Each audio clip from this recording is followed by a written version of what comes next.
We're so excited to have you both here today. So let's jump into it.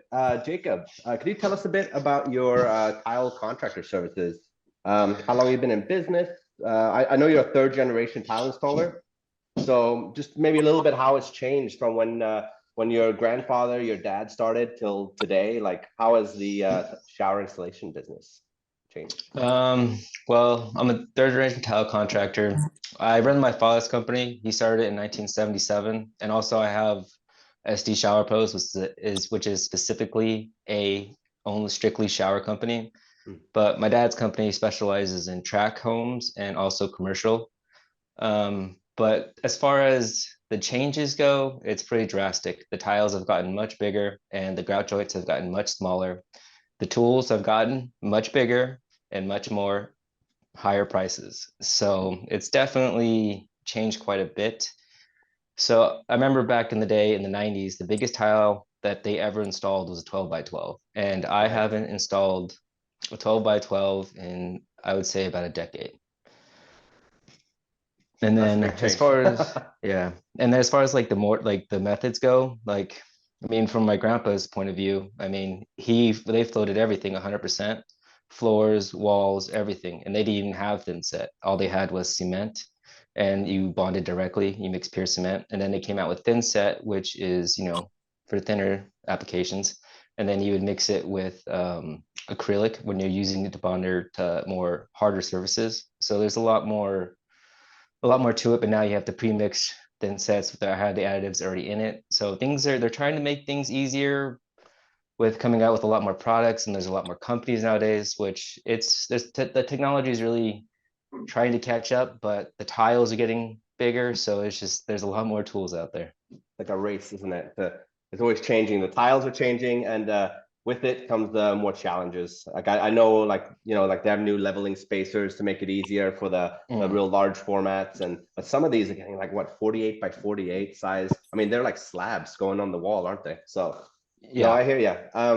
That's great. So and JP, could you tell us about your experience and your services? Well, it's very similar to what was his name again? Jacob, Jacob. Jacob. J- That's it. So many names lately, it's been crazy. But yeah, very similar to our upbringing. My dad started a tall company in 1978, and I took it over kind of maybe 22 years ago, and then he kind of retired, and I just been doing it on my own. Not as big as what he did, but just kind of keeping it simple and just doing one washroom at a time. No crews, no track building or anything like that, but just one custom at a time. That's how I like to do it nowadays. Okay. Oh, very cool. That's awesome. So let's figure out where you guys are from in case any of our listeners happen to be in your respective areas and are looking for someone to install their tile. So let's start with you, Jacob. Where are you located? I'm in San Diego, California, but I only service the area of North County. Only 15 minutes around because the area is so saturated with high income housing because it's right next to Rancho Santa Fe, which is the highest per capita real estate in America. So there's plenty of work out here. Wow. How about you, JP? Mhm. So I grew up in Toronto, Canada, and just live like 45 minutes north now. I'm in the Simcoe County district now. So I try and stay close to home, but it's usually, I try and stay about an hour. I'll travel an hour each way if I need to, if the job's the right one for me, for sure. Awesome. Very cool. Jacob, so we're neighbors. I'm here in San Diego as well. Oh yeah.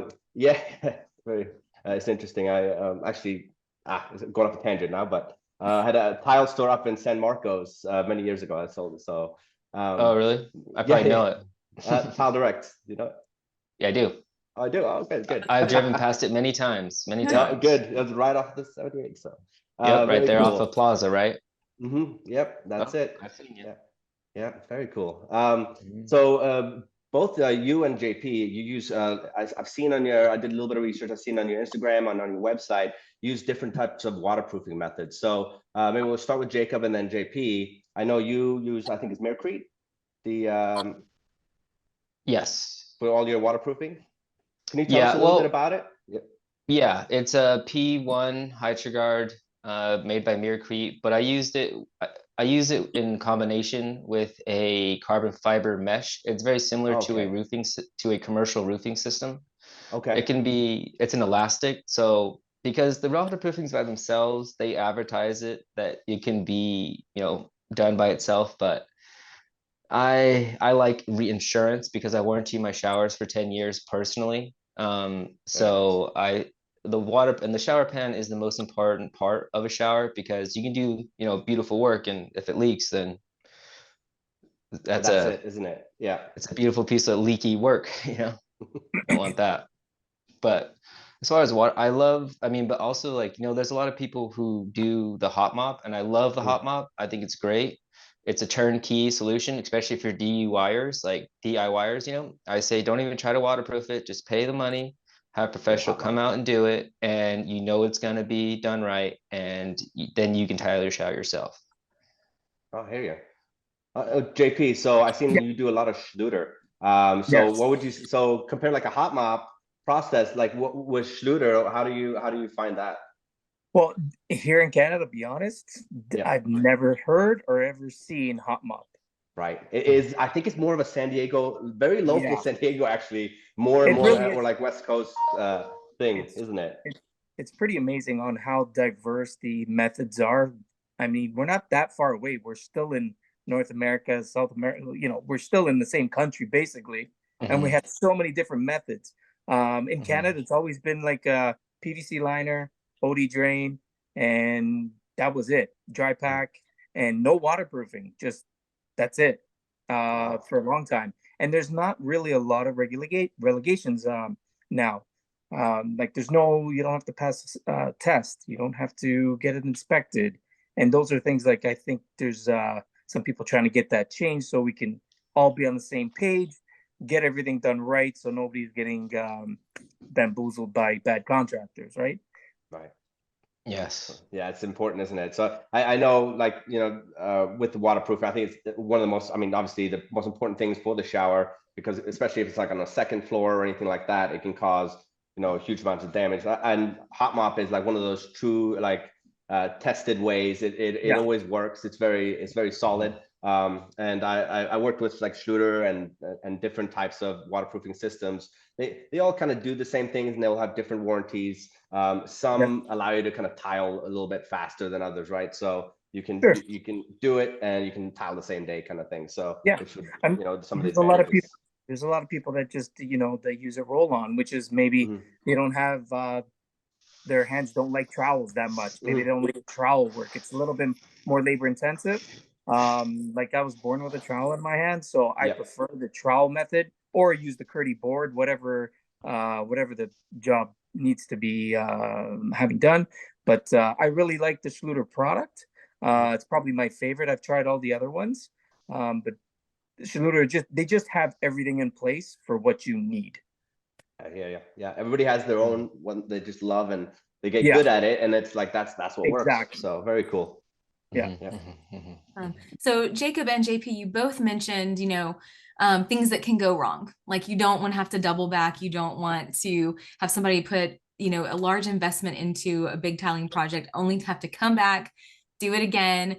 What would be some tips that you would both give to potential clients who are vetting a contractor? Let's say they're not in your area. They're looking for somebody to get the job done right. What are like some fail-proof questions they can ask, research they can do before hiring a contractor? We'll start with you, Jacob.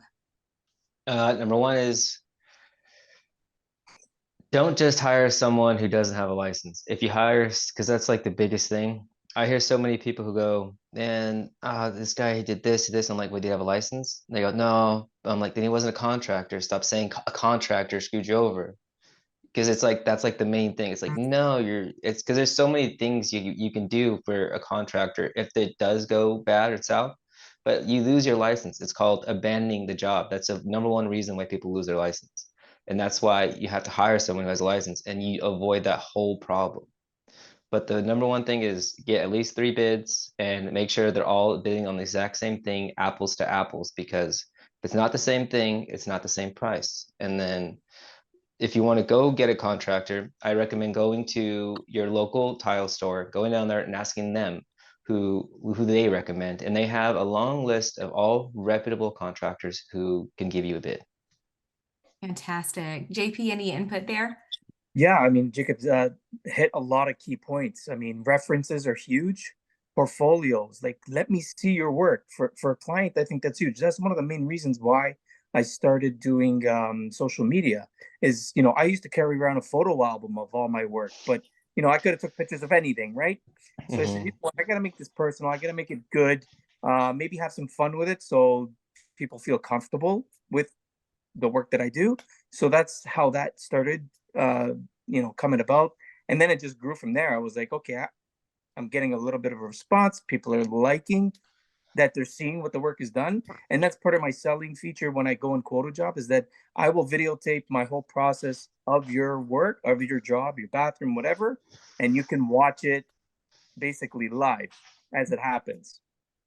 That's so awesome. That is cool. Yeah, I love kind of the purpose behind the social media marketing side of things, but also like what you see is what you get. I mean, Right. to be honest, I feel like I'm like a little starstruck in, the presence of contractor royalty today, because again, we watch so much of both of you. And it's so cool to see both of your personalities shine through, and you are building like this authenticity with your followers, this belief in your products and your service and what you can offer. So kudos to both of you on that. Thanks, I appreciate that. Things. Yeah, thank you. Yeah, the whole social media marketing thing, that was honestly, I did mine on I've with me being third generation, there's about 20 contractors, because I am Hispanic. I may not look it, but I am. And so there's about 20 contractors in my immediate family, tile contractors, general contractors, plumbing contractors, electrical contractors, you name it, and 10 strictly just tile contractors. Wow. So there's quite a bit of us. So I started posting my work. So basically I could show my family what I do and stuff like that. And then I started, getting more of a following. And then I started realizing, because it's like one of the rare things that happens is you start at zero with a new customer, is they don't know you, and it's not their fault that they don't trust you, and you don't blame them, it's human nature. And until they see it, they don't believe it. But with social media, what it's done is they've actually been following me and they've seen it. And now the level of trust that people have in what I do, it's a level of trust I've never really experienced before, and I really love it. It's funny you say that. It's really true, isn't it? Because it's like I can look at both of you, Jacob and JP, go on your site, and I'm like, oh, these guys know exactly what they're doing. Like this, I would trust this guy hands down right now to do anything, it's shower related or tile related. So it's whereas, if I'm looking for a contractor, in a random place where I don't know anybody, it would be like, oh, I'll be very wary. I'll be asking all the questions, and it's like it would be very more like a that kind of conversation, trying to build that trust, isn't it? So yeah, you're always looking for those keys, like you're seeing what kind of truck you drove in, like, all right, what's that? Is it yeah It's true. I mean, there's a lot of yeah contractors that just work out of their truck, and that's their office, it's their shop, that's their everything, right? And then there's other ones that have a shop and have a crew, and like there's different contracts for sure. But references are huge. If they come from someone that's reputable, like you said, Jacob, like your neighborhood tile store, they have a long list of guys that are in there every day, and good guys and bad guys. So it's just playing off what people know, what people can tell you about certain people, I guess you could say. Yeah. And also a really big one is Yelp. Yelp works pretty darn good as well. I mean, not and just I think for actually it works really good for contractors, because also too, I think Yelp kind of made contractors a little more customer service better, because I saw it in my father. No offense to the guy, love him, but he's a little grumpy. And it was like there was no ever really, you couldn't write a review on someone, and he was really good at what he did. and he was the best, but his customer service was kind of like, he's a grumpy old Italian artist dude who was a half Hispanic, and he's like, he got a little bit edge to him. He'd be a little rude, like, a little rude sometimes. And I'm just like, no, Dad, we can't do that. We gotta be nice. They're gonna write a Yelp review. So it's like, it's like you got that always in the back of your head. It's like, Yeah. sorry about that. I'll clear. It's like, I really like. A lot of people don't like Yelp. I think I love Yelp. I think it's great. That's cool. Yeah. Yeah, you can't change the So old school generation, that's for sure. So what advice yeah. would you give to the aspiring tile installer out there? Like, what would you say to them? What's My thing is pure honesty. Just be honest with the client, what they need, what they would, what they can expect. If you as a contractor see that there might be an extra charge because you might see a problem down the road, you might have to change as you're demoing or whatever, just be honest with them. Don't tell them after. So they're not getting that bill at the end and saying, yeah, I had to charge you $500 extra because your wall was not plumb. right? Right. So just be open and honest. That's my fail safe. I tell them right off the bat, listen, this might be a problem. This might be a problem. Let's find the solution before we get too far. And that's where you can make or break the contractor client relationship. They might not like it. They don't want to spend any more money. So that's when you have to be the honest person. Say, okay, you want it done right, but you don't want to pay for it. Okay, maybe this is not the job for me. It might be a problem, right? So contractors have to be wary as well, for sure. You have to vet your customers just like they're vetting the contractors. I mean, that's exactly part of it. Yeah. That's good advice. Definitely. Yeah. That's really good advice. I really like that. Honesty and communication.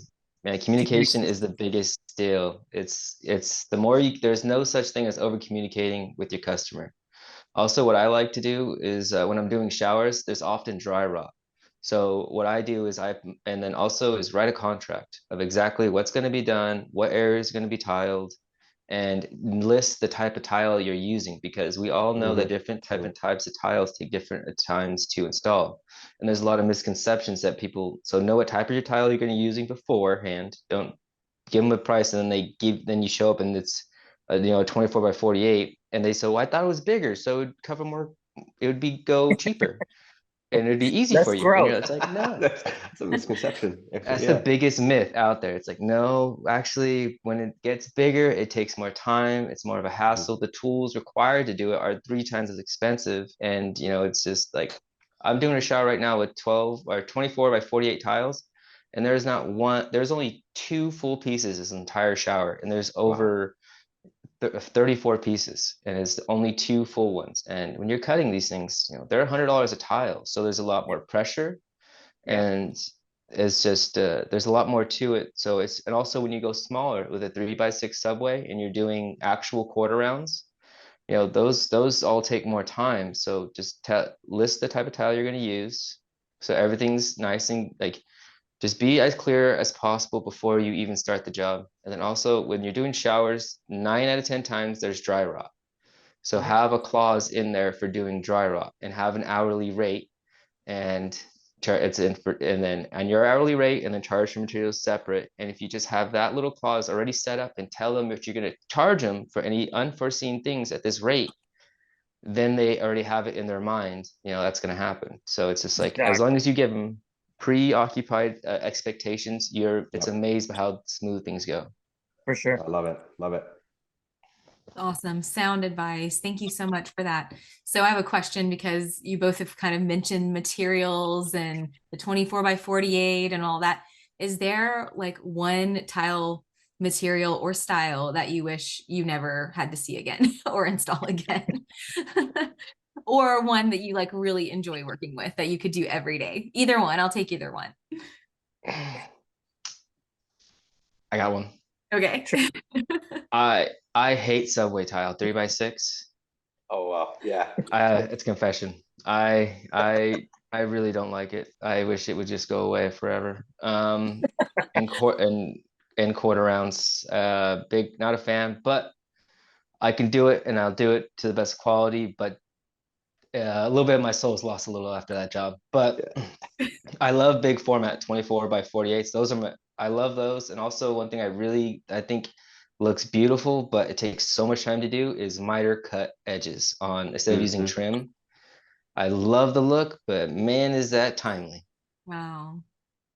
Awesome. We have Yeah, a running joke on our team that if we ever see another white subway tile, so help us. Yes. Yet there they are, all over the place in the marketing world there. But yeah. good thing for you, Jacob, that the large format, like stone look More tiles and are more. trendy right now and they're beautiful. So Yes, how I about you, love it. JP? Any Yeah, love or hate? I'm along the same lines. I mean, he hit some really good points. I mean, the 3x6 is, even though it's come in and out of popularity so many times over the last 30 years, that you doing back to back 3x6 for weeks, and then it goes away, and you're like, oh, I wish I got a 3x6 back, but just to get off these penny mosaics or these marble mosaics that are also hard to work with. But definitely, probably the worst for me is mosaic backsplashes. Mhm. Mosaic backsplash it's probably one of the more difficult ones to do, just because it's mostly water sour grinder, and half the time those mesh pieces fall apart, and you're trying to stick them to a wall. So it's very time consuming.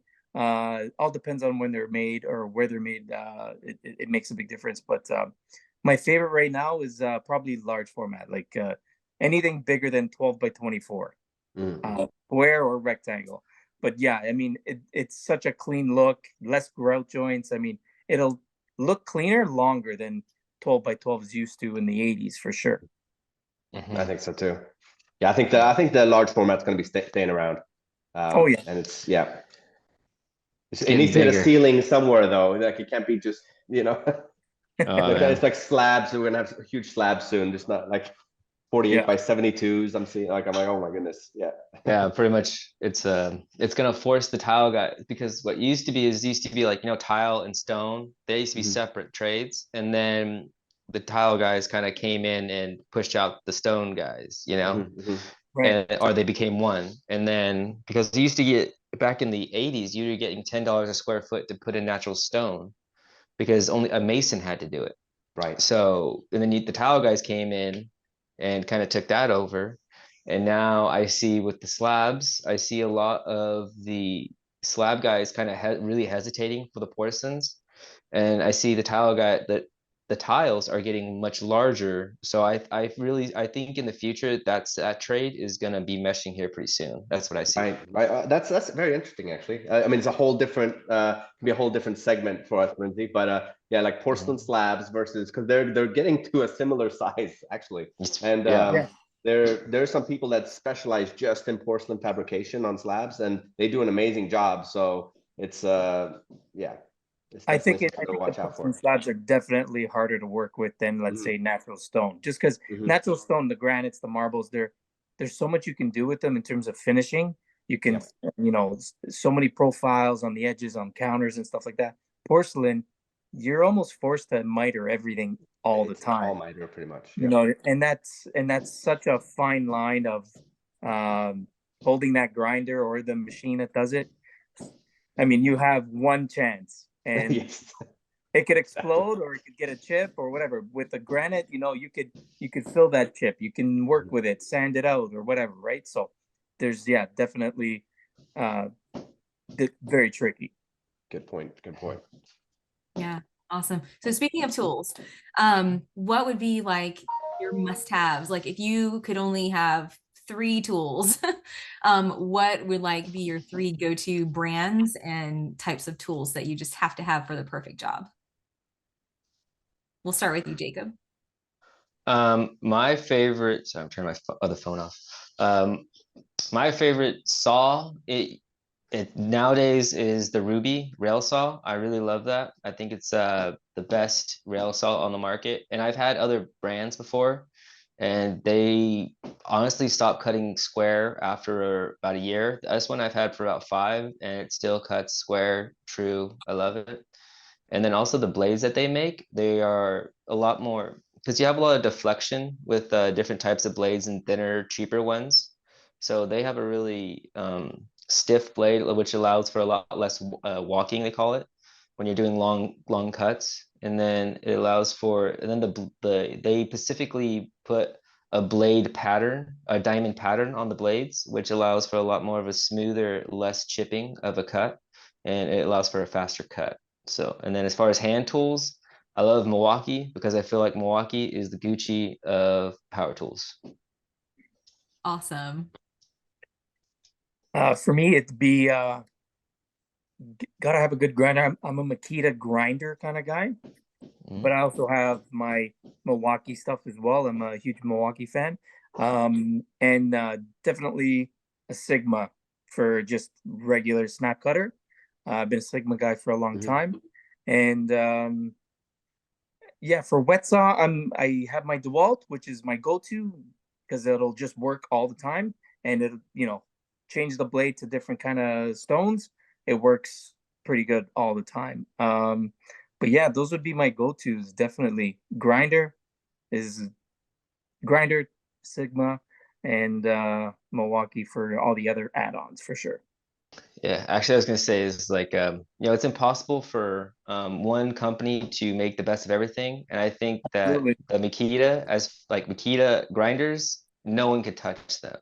No, But I that's true. feel like no one could touch them. But it's like, and then it's like, but and then also they have these little tiny they're miniature jackhammers for the Makitas, those little smaller ones. Yeah. Yeah, that one is the best. But then you go to the bigger ones, and I feel like Bosch are the best jackhammers. So like Exactly. Boss. every okay.